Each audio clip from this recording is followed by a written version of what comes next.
Bismillahirrahmanirrahim. Assalamualaikum warahmatullahi wabarakatuh. Perkenalkan, saya Lala Komala. Saya dari kelas KPI 2D dengan NIM 21083021152 akan sedikit mereview tentang materi tafsir dan dakwah. Baik, langsung saja pada bab pertama, yaitu pengertian tafsir. Nah, kata tafsir itu berasal dari bahasa Arab, yaitu fassara yufassiru tafsiron, yang artinya keterangan atau uraian. Sedangkan menurut istilah kata tafsir dan menurut Abu Hayyan Al-Qattan ialah ilmu yang membahas tentang cara pengucapan lafaz Al-Qur'an, tentang petunjuk, hukum-hukum, makna-makna dengan secara tersusun. Nah, adapun pengertian dakwah ialah secara istilah, yaitu menurut Syekh Abdullah Ba'alawi Al-Haddad ialah mengajak, membimbing, serta memimpin orang yang belum paham atau belum mengerti pada jalan agama yang benar. Kemudian secara bahasa ialah berasal dari bahasa Arab, yaitu da'a yad'u da'watan, yang berarti menyeru, mengajak, bahkan memanggil. Sering juga dakwah itu dikatakan mengajak kepada kebaikan ataupun mengajak kepada kejelekan atau keburukan. Nah, sedangkan kata metode itu berasal dari bahasa Yunani, yaitu metodos, yang artinya cara atau jalan. Dalam konteks ini, dalam artian cara atau jalan supaya memudahkan pelaksanaan dari suatu kegiatan tertentu agar tercapainya suatu kegiatan tersebut dengan semaksimal mungkin atau sesuai yang kita harapkan. Kemudian para ulama mengklasifikasikan metode penafsiran Al-Quran itu menjadi 4 bagian. Yang pertama ada tafsir ijmali, yaitu menafsirkan ayat Al-Quran dengan cara mengemukakan makna-makna atas ayat secara global atau lebih simpel, ringkas, dan secara sederhana. Kemudian contohnya yaitu dalam kitab Tafsir Jalalain. Yang kedua yaitu tafsir tahlili, yang artinya menafsirkan dan memaparkan segala aspek yang terkandung dalam ayat-ayat Al-Quran secara terperinci, bahkan sedetail mungkin dalam setiap perkatanya, per ayatnya, ataupun bahkan per hurufnya. Kemudian contohnya yaitu dalam kitab Al-Jami Al-Bayan. Nah, adapun yang ketiga yaitu tafsir maudhu', yang artinya menafsirkan atas ayat-ayat Al-Quran yang sesuai dengan tema atau judul yang sudah ditetapkan atau sudah ditentukan. Semua ayatnya yang berkaitan sudah dihimpun, kemudian setelah dihimpun akan dikaji secara lebih mendalam. Contohnya dalam kitab Nahwa At-Tafsir Al-Maudhu'i. Kemudian yang keempat ada tafsir muqarron, yaitu yang artinya menggandeng atau membandingkan sesuatu. Pada para ahli mufasir mengemukakan penafsiran ayat ini ditulis oleh sejumlah mufasir yang membandingkan suatu ayat dengan ayat lainnya atau dengan hadis-hadis nabawi, bahkan dengan pendapat para ulama sekalipun. Contohnya dalam kitab Al-Burhan fi At-Tajwih. Kemudian istilah ayat dakwah itu terdiri dari 2 kata, yaitu ayat dan dakwah. Nah, ayat ialah secara harfiah berarti sekum tanda. Akan tetapi dalam konteks ini ayat ialah sekumpulan ayat Al-Quran yang secara tersusun atas satu atau beberapa jumlah kalimat. Dan kata dakwah juga dalam Al-Quran diulang-ulang sebanyak 215 kali. Nah, selain itu contoh Al-Quran surat An-Nahl ayat 125, kemudian Ali Imran ayat 110, Al-Maidah ayat 67, dan Al-Maidah ayat 78 dan 79. Kemudian pengertian ayat-ayat dakwah. agama Islam adalah agama samawi yang terakhir yang diturunkan oleh Allah Subhanahu wa taala kepada Nabi Muhammad SAW sebagai nabi dan rasul terakhir bagi umat manusia. Kemudian dan tidak ada lagi nabi dan rasul setelahnya.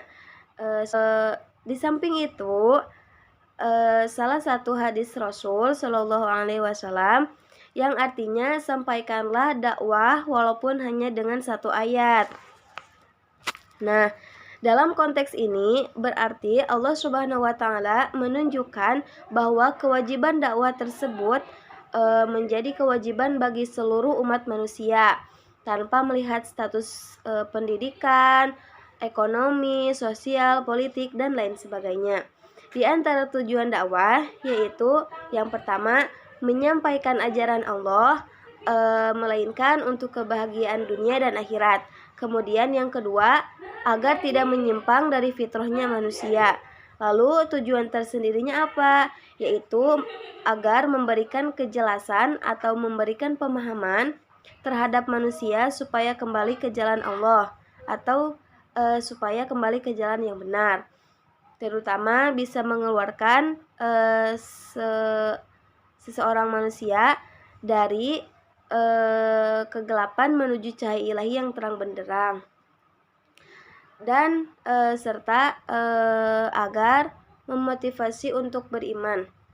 Kemudian selain tujuan di atas, ada juga dalam Quran surat Al-Baqarah, ada juga dalam Quran surat Al-Imran ayat 139, Al-Fath ayat 28, dan Al-Hajj ayat 41. Nah, di antara ayat-ayat materi dakwah yaitu yang termaktub dalam Quran surat As-Saff ayat 9 yang berbunyi A'udzu billahi minasyaitonir rajim. Bismillahirrahmanirrahim. Huwallazi arsala rasulahu bil huda wa dinil haqqi liyudhhirahu 'ala dini kullih walau karihal musyrikun. Al-ayah. Shadaqallahul azim. Yang artinya dialah yang mengutus rasulnya dengan membawa sebuah petunjuk dan agama yang benar agar dia memenangkan di atas segala agama-agama meskipun orang musyrik membencinya. Nah, kemudian ayat di atas tadi menegaskan bahwasanya Allah Subhanahu wa taala mengutus Nabi Muhammad SAW yaitu untuk menugaskan agar menyampaikan dakwah agar menyampaikan dakwah atau menyampaikan agamanya kepada seluruh manusia, karena pokok agama itu terkandung dalam Al-Quran dan As-Sunnah atau Al-Hadis. Kemudian yang berisi tentang petunjuk-petunjuk untuk mencapai kebahagiaan dunia dan akhirat. Nah, dengan munculnya agama Islam, karena agama Islam itu bisa mengungguli agama-agama yang lainnya, pun orang-orang musyrik menentang atau tidak menyukainya.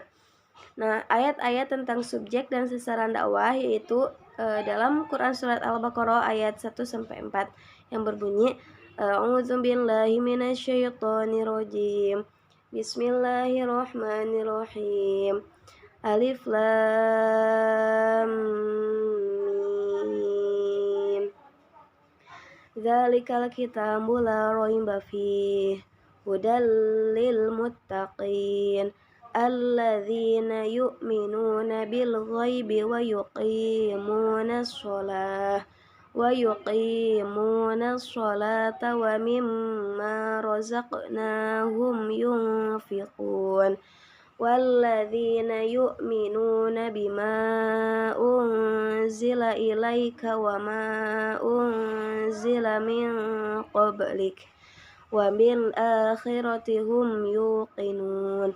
Al-ayah. Shadaqallahul azim.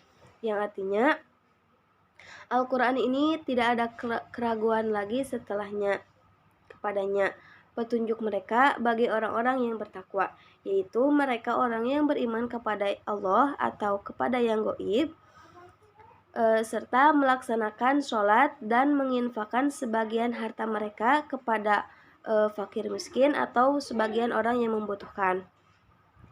Dan juga sebagian dari mereka yang beriman kepada Al-Quran yang diturunkan kepada Nabi Muhammad SAW dan kitab-kitab yang diturunkan sebelum engkau, yang mereka yakin akan adanya hari akhirat nanti. Nah, dalam konteks ayat di atas, Allah Subhanahu wa Ta'ala menyuruh kita agar selalu bertakwa dan beriman kepada Allah, kepada kitab-kitab Allah, baik itu Al-Quran ataupun yang kitab-kitab yang lainnya. Pengertian metode dakwah seperti yang sudah dijelaskan tadi, yaitu berasal dari kata Yunani yang artinya metodos. Kata meta yaitu artinya mengikuti. Kemudian dan kata hodos yang artinya jalan atau arah atau cara. Dalam bahasa Arab sering disebut juga dengan torikot yang artinya tata cara. Secara garis besar yaitu tata cara yang teratur dalam berpikir untuk mencapai sebuah tujuan tertentu. Nah, dalam Al-Quran juga menawarkan metode dakwah dalam menegakkan dakwah, diantaranya yang pertama ada bil hikmah, kemudian ada mau'izah hasanah, dan yang terakhir ada dengan cara berdiskusi yang baik. Kemudian adapun strategi dakwah seringkali disebut juga dengan taktik atau siasat, antara lain yang pertama ada asas filosofis, biasanya membicarakan tentang masalah yang erat hubungannya dengan tujuan yang ingin dicapai. Kemudian asas yang kedua yaitu asas kemampuan dan keahlian dai atau pendakwah. Yang ketiga yaitu asas sosiologis yang membahas tentang masalah-masalah yang berkaitan dengan situasi dan kondisi. Kemudian yang keempat ada asas psikologis yang artinya yang membahas tentang cukup erat atau cukup dalam dengan kejiwaan seseorang. Kemudian yang kelima ada asas efektivitas, yaitu maksudnya harus menyeimbangkan antara biaya, waktu kita maupun tenaga mungkin agar memperoleh hasil yang semaksimal mungkin. Nah, ayat-ayat strategi dakwah juga termaktub dalam Quran surat Al-Maidah ayat 67, An-Nahl ayat 125, Al-Baqarah ayat 256, Ibrahim ayat 4, kemudian Ibrahim juga ayat 24 sampai 25, dan yang terakhir ada Quran surat Al-Mu'minun ayat 38. Nah, selain dari yang tadi, kemudian materi yang terakhir ialah yaitu ayat-ayat tentang etika berdakwah. Nah, pengertian etika sendiri ialah berasal dari bahasa Yunani, yaitu ethos yang artinya adat atau kebiasaan seseorang. Sedangkan dalam KBBI ialah suatu ilmu yang membahas tentang baik buruknya seseorang. Mungkin ini sudah familiar ya. Bahkan saya pernah mendengar hadis Rasulullah SAW, innamal bu'itsu liutamima makarimal akhlak, yang artinya aku mengutusmu kepada Nabi Muhammad melainkan hanya untuk menyempurnakan akhlak manusia. Kemudian tidak hanya itu, melainkan ada beberapa ayat Al-Quran yang berkaitan erat dengan etika dakwah, diantaranya yaitu dalam Quran surat Yusuf ayat 28, Al-Hujurat ayat 6, Al-Baqarah ayat 109, kemudian ada Al-A'raf ayat 199 dan 200, dan yang terakhir ada Al-Hajj ayat 78. Nah, mungkin cukup sekian materi yang dapat saya sampaikan, kurang lebihnya mohon maaf. Akhiru kalam, wabillahi taufiq wal hidayah. Wassalamualaikum warahmatullahi wabarakatuh.